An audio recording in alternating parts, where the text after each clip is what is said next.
ភពផែនដីតែងរំកើទៅមុខយូរក្រែលដែរហើយនៅតែកើតទុកសេចក្តីសុខរស័ព្ទឆ្ងាយមិនត្រឡប់បេះដូងដែលអាយកាចង់មាននឹងថែ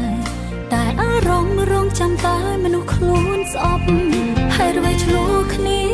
ហើយអ្វីបាញ់ចាប់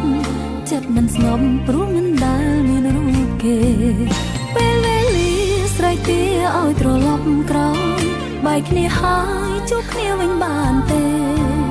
បើចិត្តនេះនៅតែនឹកបងគ្រប់ពេលតើមាសមេធ្លាប់នឹកអូនខ្លះទេថ្លៃមិនចង់បានអ្នកថ្មីស្រីស្រឡាញ់តែបងស្នេហ៍មិនសមបំណងចង់សួរទៅមេឃដីឲ្យពួកយើងជួបធ្វើអ្វីជួបដើម្បីឈឺចាប់ស្ទើរស្លាប់ស្ទើររស់មិនចង់បានអ្នកថ្មីអាឡ័យសង្សារចាំង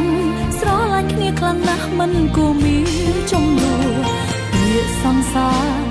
សល់តែឈ្មោះគ្មានអ្នកណាជំនួសរបួសគ្មានថ្នាំព្យាបាល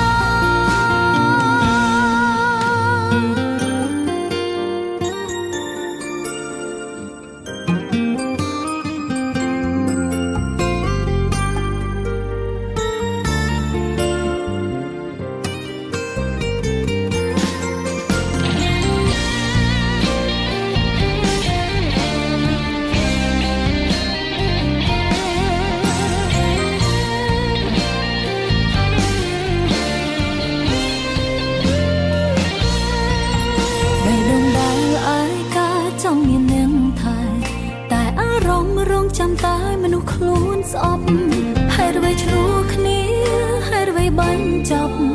ចិត្តមិនស្ងប់ព្រោះមិនដែលមានរូបគេពេលវេលាស្រ័យទាឲ្យត្រឡប់ក្រោយបែកគ្នាហើយជួបគ្នាវិញបានទេបើចិត្តនេះនៅតែនឹកបងគ្រប់ពេលតើមាសមេធ្លាប់នឹកអូនខ្លះទេថ្លៃ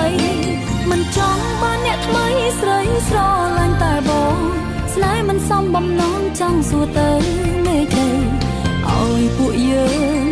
ជួបធ្វើអ្វីជួបដើម្បីឈឺចាប់ស្ទើរស្លាប់ស្ទើររស់មិនចង់បានអ្នកថ្មីអាឡ័យសង្សារចាំងស្រឡាញ់គ្នាខ្លាំងណាស់មិនគួរមានចំនួនពាក្យសង្សារសល់តែឈ្មោះគ្មានអ្នកណាជំនួសរបួសគ្មានថ្នាំព្យាបាលមិនចង់បានអ្នកថ្មីស្រីស្រឡាញ់តែបង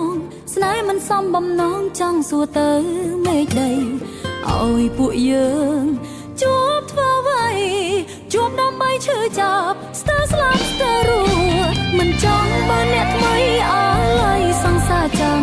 ស្រឡាញ់គ្នាខ្លាំងណាស់មិនគួរ